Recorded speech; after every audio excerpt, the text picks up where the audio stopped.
Hello students, urban geography की इस video lecture series में एक बार फिर से आपका स्वागत है।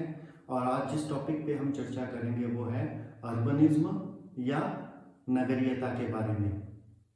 चलिए बात करते हैं नगरीय भूगोल या अर्बन ज्योग्राफी से संबंधित जो एक बहुत ही महत्वपूर्ण टर्म है अर्बनिज्म के बारे में, जिसे कि हिंदी में नगरीयता कहा जाता है। आप में से बहुत से स्टूडेंट रूरल बैकग्राउंड से होंगे और जब पहली बार उच्च शिक्षा के लिए शहरों में आए तो आपने पाया कि ग्रामीण क्षेत्र में निवास करने वाले निवासियों की जीवन शैली या जीवन जीने का तरीका और नगरीय क्षेत्रों में निवास करने वाले निवासियों के जीवन जीने के तरीके में बहुत बड़ा अंतर होता है। और ये अंतर आपने स्पष्ट रूप से महसूस भी किया होगा।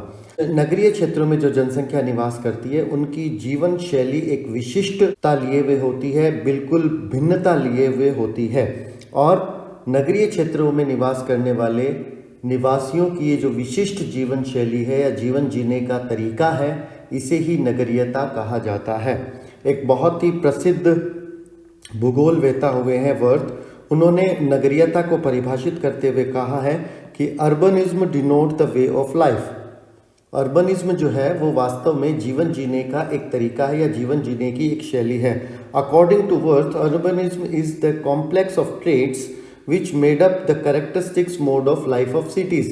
जो शहरी क्षेत्रों में जो लोग निवास करते हैं उनका जो जीवन जीने का तरीका है, इससे संबंधित जो विभिन्न लक्षण हैं, उन लक्षणों का समुच्चय ही क्या कहलाता है? नगरीयता या अर्बनिज्म कहलाता है।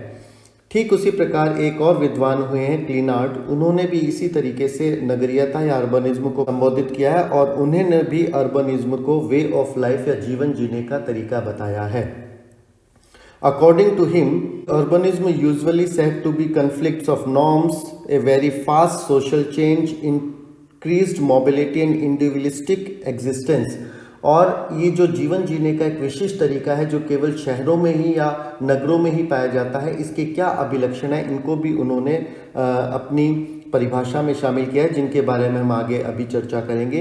तो ये जो नगरीय जीवन शैली है, जिसे हम नगरीयता कहते हैं, जो नगरों में निवास करने वाले निवासियों की विशेषता है, इसकी क्या क्या कैरेक्टरिस्टिक्स हैं जो उसे ग्रामीण क्षेत्रों में निवास करने वाले निवासियों की जीवन शैली से पूर्णतया भिन्न या पृथक करता है, उसके बारे में हम चर्चा करते हैं। तो नगरीयता जो है उसकी प्रमुख विशेषताएं या विशेषताएं क्या है? जो पहली प्रमुख विशेषता या लक्षण है वो है हेट्रोजेनिटी, जिसे हम विषमता, विविधता या बहुलता भी कह सकते हैं। देखिए, आप लोगों ने देखा होगा कि जो ग्रामीण क्षेत्रों में जो लोग निवास कर रहे हैं वो उसी क्षेत्र में पीढ़ी दर पीढ़ी रहते आ रहे हैं। उनके पिताजी, पिताजी के पिताजी, दादाजी वगैरह सब उसी क्षेत्रों में निवास करते आ रहे हैं। तो वहाँ पर जो जीवन जीने की शैली जो है वो लगभग सभी लोगों की एक समान रहती है। इसके विपरीत शहरी क्षेत्रों में अधिकांश जनसंख्या जो है वो प्रवासियों की होती है, जो बाहर से आकर उस शहर में बस जाते हैं। क्योंकि आपको मालूम है शहर जो है वो रोजगार के प्रमुख स्रोत होते हैं, उनमें बहुत सारी सुविधाएं होती हैं जो दूर दूर से जनसंख्या को अपनी ओर आकर्षित करता है। शहरों में न केवल आसपास के ग्रामीण इलाकों से लोग आके बसते हैं, बल्कि दूर दूर के शहरों के लोग भी वहां पर आके बस जाते हैं। यदि मैं बात करूं बीकानेर शहर की, तो बीकानेर शहर में केवल आसपास नापासर, मूनसर, पैमासर, यहीं से लोग आकर नहीं बसे हैं, बल्कि बहुत से लोग नौकरी के लिए, रोजगार के अवसरों को तलाशने के लिए साउथ इंडिया से भी आए हुए हैं, कुछ नॉर्थ ईस्ट से आए हुए हैं, पंजाब से, हरियाणा से, गुजरात से बहुत से लोग आकर यहाँ पर बस जाते हैं। ये जब लोग यहाँ पर आके बसते हैं तो अपने साथ अपने वहाँ के प्रतिमान, अपने वहाँ के खान पान, रहन सहन, वेशभूषा के जो तौर तरीके हैं उसको लेकर भी आते हैं, जिसकी वजह से शहरों की जो जीवन शैली है उसमें प्रत्येक पहलू में अनेक विषमता, विविधता और बहुलता का समावेश हो जाता है। आप देखिए, ग्रामीण क्षेत्र में निवास करने वाले लोगों के खान पान और रहन सहन का तरीका लगभग एक सा होता है। चाहे वो व्यक्ति अमीर हो या गरीब हो, लगभग एक तरीके का खान पान को फॉलो करता है। जबकि शहरी क्षेत्रों में निवास करने वाले व्यक्ति, क्योंकि उनका बैकग्राउंड, उनका परिवेश भिन्न भिन्न होता है, वो अलग अलग जगह से वहाँ पर आके आए हुए होते हैं, इसलिए उनके खान पान का तरीका, रहन सहन का तरीका में बहुत अधिक अंतर पाया जाता है। और ये केवल खान पान या रहन सहन नहीं, बल्कि उनकी सोचने की तरीके, उनकी क्षमता, उनकी भाषा, उनका धर्म, उनकी मान्यताओं में भी इसी प्रकार की विविधता और बहुलता परिलक्षित होती है। जो दूसरा महत्वपूर्ण लक्षण है नगरीय जनसंख्या की जीवन शैली में, वो है डिपेंडेंस। कार्य विशेषीकरण, वर्क स्पेशलाइजेशन जो है वो नगरीय क्षेत्रों का एक विशेषता होती है। इसलिए नगरीय क्षेत्रों में निवास करने वाले लोग अपने छोटे छोटे कार्यों के लिए भी दूसरे व्यक्तियों के ऊपर निर्भर करते हैं। ग्रामीण क्षेत्रों के बारे में बात करें तो अगर आप देखेंगे कि ग्रामीण व्यक्ति जो है वो अपना अन्न खुद अपना उपजा रहा है, पशुपालन के द्वारा अपने दूध या उससे संबंधित वस्तुओं की आपूर्ति भी स्वयं कर रहा है, अपने छोटे मोटे जितने भी कार्य हैं वो भी स्वयं संपादित करता है, वर्षा जल का संचयन करके अपनी जल की आवश्यकताओं की पूर्ति भी स्वयं कर रहा है। इसके विपरीत शहरी क्षेत्रों में निवास करने वाला व्यक्ति अपने सामान्य गृह कार्यों के लिए भी अन्य बहुत से लोगों के ऊपर निर्भर करता है। तो शहरी क्षेत्रों की निवास करने वाले निवासियों की जीवन शैली में डिपेंडेंस या निर्भरता जो है वो बहुत अधिक होती है। तीसरा, शहरी क्षेत्रों में निवास करने वाले जो व्यक्ति होते हैं वो उनके जीवन शैली में दिखावटीपन, बनावटीपन या शो ऑफ करना बहुत अधिक होता है। वे हर छोटे छोटे ओकेजन को या बहुत छोटी छोटी चीज़ों में भी दिखावा बहुत अधिक करते हैं, जबकि गांव के लोग सीधे साधे होते हैं, उनमें इस तरीके उनके जीवन शैली में दिखावे का कोई स्थान नहीं होता, लेकिन शहरी क्षेत्रों में दिखावा बहुत अधिक होता है। उसके बाद बात करें, नेक्स्ट जो लक्षण है वो है कन्फ्लिक्ट इन नॉर्म्स या मानदंडों में प्रतिद्वंदिता। देखिए, मैंने अभी आपको बताया था कि शहरी क्षेत्रों में ज़्यादातर लोग प्रवासी जनसंख्या का जो संख्या है वो काफ़ी अधिक होती है। फलस्वरूप शहरों में जो प्रतिमान है, जो मानदंड है, उसमें बहुत अधिक बहुलता पाई जाती है और इतनी अधिक बहुलता हो जाती है कि कई बार जो मानदंड है उनमें प्रतिद्वंदिता या कन्फ्लिक्ट्स की स्थिति भी उत्पन्न हो जाती है। जैसे अगर मैं किसी बैकग्राउंड से आ रहा हूँ तो मेरे वहाँ के जो मानदंड है, जो सोच है, जो विचार है, जो मान्यताएं हैं, मैं उसको फॉलो कर रहा हूँ, लेकिन मेरा जो पड़ोसी है वो हो सकता है किसी दूसरे देश, दूसरे प्रांत या दूसरे क्षेत्र से आकर वहाँ बस गया हो, जिसके प्रतिमान अलग हो, जिसके खान पान, रीति रिवाज, मान्यताएं बिल्कुल भिन्न हो। तो उन दोनों की वजह से, और चूंकि वो मेरे पड़ोस में है तो हो सकता है मैं उससे कुछ प्रभावित हो रहा हूँ, और ऐसी स्थिति में जो मेरे पहले के जो मानदंड थे और ये जो नए मानदंड जो मेरे पास आ रहे हैं आसपास के क्षेत्र से, इनमें कन्फ्लिक्ट्स उत्पन्न हो जाता है।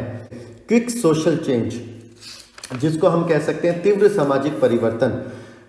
ग्रामीण क्षेत्रों में जो आपका सामाजिक स्तर है या सोशल स्टेटस है वो आपके पारिवारिक पृष्ठभूमि से निर्धारित होता है, या आप पारिवारिक रूप से क्या व्यवसाय कर रहे हैं, आपके पास कितना पैसा है, कितनी जमीन है, इससे निर्धारित होता है, जो कि जीवन पर्यंत लगभग समान बना रहता है, उसमें बहुत अधिक परिवर्तन देखने को नहीं मिलता। लेकिन शहरी क्षेत्रों में आपका जो सोशल स्टेटस है, आपका जो सामाजिक स्तर है, वो आपकी जाति, आपके धर्म, आपके पारिवारिक पृष्ठभूमि से तय नहीं होती, बल्कि मुख्य रूप से आपके पास कितना पैसा है, कितनी सत्ता है, कितनी शक्ति है, उस पर निर्भर करता है। और चूंकि धन, सत्ता और शक्ति जो है, इसे आप बहुत आसानी से अर्जित कर सकते हैं और बहुत आसानी से खो भी सकते हैं, इसलिए आपका जो सोशल स्टेटस है उसमें परिवर्तन बहुत तीव्र गति से देखने को मिलता है। एक सामान्य मध्यम परिवार का व्यक्ति अगर पढ़ लिख जाता है और बहुत अच्छे व्यवसाय करता है, कोई एक ऐसी दुकान चलाता है जो बहुत अच्छी चलने लगती है, उसका पास पैसा बहुत अधिक आ जाता है, तो नगरीय समाज में उसका जो स्टेटस है वो बहुत तेजी के साथ परिवर्तित हो जाता है, जबकि ग्रामीण क्षेत्रों में आपकी पारिवारिक पृष्ठभूमि ये तय करती है कि आपका सामाजिक स्तर क्या होगा। नगरीय क्षेत्रों के जो जीवन शैली है उसमें सोशल मोबिलिटी या सामाजिक गतिशीलता भी बहुत अधिक देखने को मिलती है, और ये सामाजिक गतिशीलता दो तरह की होती है, वर्टिकल और हॉरिजॉन्टल। वर्टिकल सोशल मोबिलिटी का तात्पर्य ये है कि आपका जो स्टेटस है समाज में वो बहुत तेजी के साथ परिवर्तित हो सकता है, और साथ ही साथ आपका जो ऑक्यूपेशन है उसमें भी आप परिवर्तन ला सकते हो। तो आपने अगर अपना पारिवारिक व्यवसाय न करके आप अपना नया व्यवसाय स्टार्ट करते हो और नया व्यवसाय यदि बहुत ज़्यादा फ्लरिश करता है, बहुत अच्छे से चल पड़ता है, तो आपका जो सोशल मोबिलिटी, जो सामाजिक गतिशीलता है, उसमें आपका स्तर काफ़ी अधिक बढ़ जाता है। उसी के साथ बात करें यदि हॉरिजॉन्टल या क्षैतिज गतिशीलता की, तो यहाँ दो पक्ष सामने आते हैं। पहला, जो शहरी क्षेत्र के जो लोग हैं उनके दिन प्रतिदिन के स्थिति में भी भौतिक संचलन, जिसको फिजिकल मूवमेंट कहते हैं, वो बहुत अधिक देखने को मिलता है। आप जिस स्थान पर आपका निवास स्थान है, हो सकता है वहाँ से आपका कार्यस्थल 20 किलोमीटर 40 किलोमीटर दूर हो, तो आप लगभग 100 किलोमीटर की दूरी रोज तय करते हैं अपने कार्यस्थल पर जाने के लिए। जबकि ग्रामीण क्षेत्र में ये जो फिजिकल मोबिलिटी होती है ये बहुत कम होती है। अधिकांश आपके जो खेत है या तो आपके गांव के बहुत, आपके निवास स्थान के बहुत नज़दीक होता है, या आप अपने गांव में ही ढाणी बनाकर रहते हैं। तो जो फिजिकल मूवमेंट होता है ये शहरी जीवन शैली में काफ़ी अधिक देखने को मिलता है। साथ ही साथ मैंने ये भी कहा था कि यहाँ पर वर्क स्पेशलाइजेशन देखने को मिलता है। छोटे से छोटे कार्य के लिए भी अलग अलग स्टोर, अलग अलग जगह होती हैं। तो आपको एक छोटा सा कार्य करवाना है तो भी आपको एक अलग दुकान पर, अलग स्थान पर जाना पड़ेगा, जो कि आपकी जो भौतिक संचलन है, फिजिकल मूवमेंट है, इसको शहरी क्षेत्रों में बढ़ा देता है। साथ ही चेंज इन रेजिडेंस, ग्रामीण क्षेत्रों में आपने देखा होगा कि जो व्यक्ति गांव में रहता है वो अपना निवास स्थान में परिवर्तन बहुत कम स्थितियों में ही हो पाता है। ज़्यादातर उसका निवास स्थान वही होता है जो उसके पिताजी या दादाजी उस भी रहते थे। ये बात अलग है कि जो कमरों का, पहले जो कच्चे मकान थे वो पक्के हो जाते हैं, एक कमरा था वो बहुत अधिक हो जाता है, लेकिन निवास स्थान का मोबेश वही रहता है। जबकि शहरी क्षेत्रों में देखा होगा कि अगर सोशल स्टेटस चेंज हो जाता है तो वो एक कॉलोनी में जो मकान ले रखा था, उसके बाद पैसा आया तो उसने बहुत पॉश इलाके में जाके वो अपना पहले वाला मकान बेच के रहने लग जाता है, या पैसे की तंगी आई तो पॉश इलाके से एक मध्यम या निम्न स्तर की कॉलोनियों या आवासीय क्षेत्रों में अपना निवास स्थान बना लेता है। तो इस तरीके से जो सोशल मोबिलिटी है वो शहरी क्षेत्रों में अधिक देखने को मिलती है। शहरी क्षेत्रों में की जीवन शैली है उसमें मेटेरियलिज्म या भौतिकतावाद जो है उसका स्थान बहुत अधिक है। वे लोग धर्म या फिर मान्यताएं, विश्वास, भावनाओं, इनमें यकीन नहीं करते, बल्कि भौतिकवादी होते हैं और भौतिक वस्तुओं के संग्रह में ही लगे रहते हैं और अर्थ उपार्जन को ही अपना अंतिम लक्ष्य मानते हैं। शहरी क्षेत्रों की जीवन शैली या नगरीयता का एक और लक्षण है इंडिविजुअलिज्म या व्यक्तिवाद। ये लोग व्यक्तिवादी होते हैं और समुदाय या समाज के स्थान पर अपने आप को, व्यक्ति को अधिक महत्व देते हैं। और एक और लक्षण है decline in informal social control. ग्रामीण क्षेत्रों में अनौपचारिक सामाजिक नियंत्रण देखने को मिलता है, जिसकी वजह से व्यक्ति अपने खान पान, रहन सहन, अपने व्यवसाय आदि में बहुत अधिक परिवर्तन नहीं कर पाता। लोग क्या कहेंगे, समाज क्या कहेगा, ये शब्द आपको गांव में अधिक देखने को मिलता है। उसके बजाय शहरी क्षेत्रों में ये जो इनफॉर्मल सोशल कंट्रोल है ये बहुत कम होता है, उसका बहुत अधिक ह्रास हो जाता है। व्यक्ति इतना ज़्यादा व्यक्तिवादी होता है कि उसको समाज क्या कहेंगे, समुदाय क्या कहेगा, क्षेत्र क्या कहेगा, उसका फर्क नहीं पड़ता और वो अपने स्वयं के आधार पर अपना खान पान, वेशभूषा या व्यवसाय तय कर लेता है। तो ये कुछ प्रमुख लक्षण थे नगरीय क्षेत्रों में निवास करने वाले लोगों के जीवन शैली के, जिसे कि हम नगरीयता या अर्बनिज्म कहते हैं। अंत में एक बहुत इंपॉर्टेंट कंसेप्ट है अर्बनिज्म से संबंधित, जिसके बारे में मैं चर्चा करना चाहूँगा। देखिए, नगरीयता जो है ये व्यक्ति की सोच, उसकी जीवन शैली, उसके व्यवहार का अंग है। इसका व्यक्ति किस क्षेत्र में निवास कर रहा है इससे कोई लेना देना नहीं है, या इसका नगरों या गांवों के जो भौतिक सीमाएं होती हैं उससे भी इसका कोई सीधा संबंध नहीं है। एक उदाहरण मैं दूं कि एक व्यक्ति जो किसी नगरीय क्षेत्र में निवास कर रहा है और वो अब जाकर किसी गांव में फार्म हाउस बना लेता है और वहां निवास करने लगता है, लेकिन उसका व्यवहार, उसकी जीवन शैली बिल्कुल वैसी ही रहती है जैसा कि वो नगरों में रहता है। तो ग्रामीण क्षेत्र में निवास करने के बावजूद भी उसकी जो जीवन शैली है उसे हम अर्बनिज्म या नगरीयता ही कहेंगे, क्योंकि जीवन शैली के लक्षणों में कोई परिवर्तन नहीं हुआ है। तो व्यक्ति ग्रामीण क्षेत्र में निवास कर रहा है या व्यक्ति शहरी क्षेत्र में निवास कर रहा है, इससे फर्क नहीं पड़ता, बल्कि उसकी जीवन शैली में ये जो अभी लक्षण हमने या विशेषताएं हमने चर्चा की है, अगर ये विशेषताएं मौजूद है तो वो व्यक्ति के जीवन शैली नगरीयता कहलाएगी।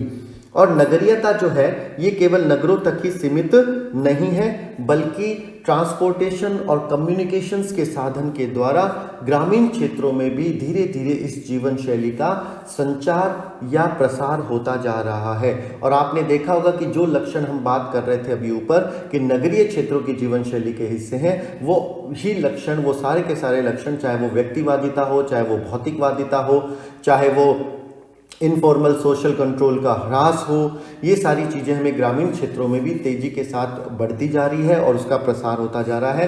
तो अर्बनिज्म या नगरीयता केवल नगरीय क्षेत्रों तक सीमित नहीं है। यदि ग्रामीण क्षेत्र में भी इन सभी लक्षणों का जीवन शैली में समावेश हो जाता है तो वहाँ की जीवन शैली भी अर्बनिज्म या नगरीयता युक्त जीवन शैली हो जाएगी। नगरीयता जो है उसका शहरों के साथ साथ उसके आसपास के ग्रामीण क्षेत्रों पर भी काफ़ी अधिक प्रभाव पड़ता है। और वर्तमान में संचार के साधनों के विकास के साथ साथ इंटरनेट, टीवी, सोशल मीडिया आदि के प्रसार के साथ साथ ये जो नगरीयता है ये केवल नगरों तक सीमित न होकर बल्कि ग्रामीण क्षेत्रों में भी इस जीवन शैली का प्रसार होता जा रहा है। तो नगरीयता, अंत में कहूँगा, नगरीयता एक प्रकार की जीवन शैली है, व्यक्ति का व्यवहार है जो सामान्यतः नगरीय क्षेत्रों में निवास करने वाले निवासियों में देखने को मिलती है।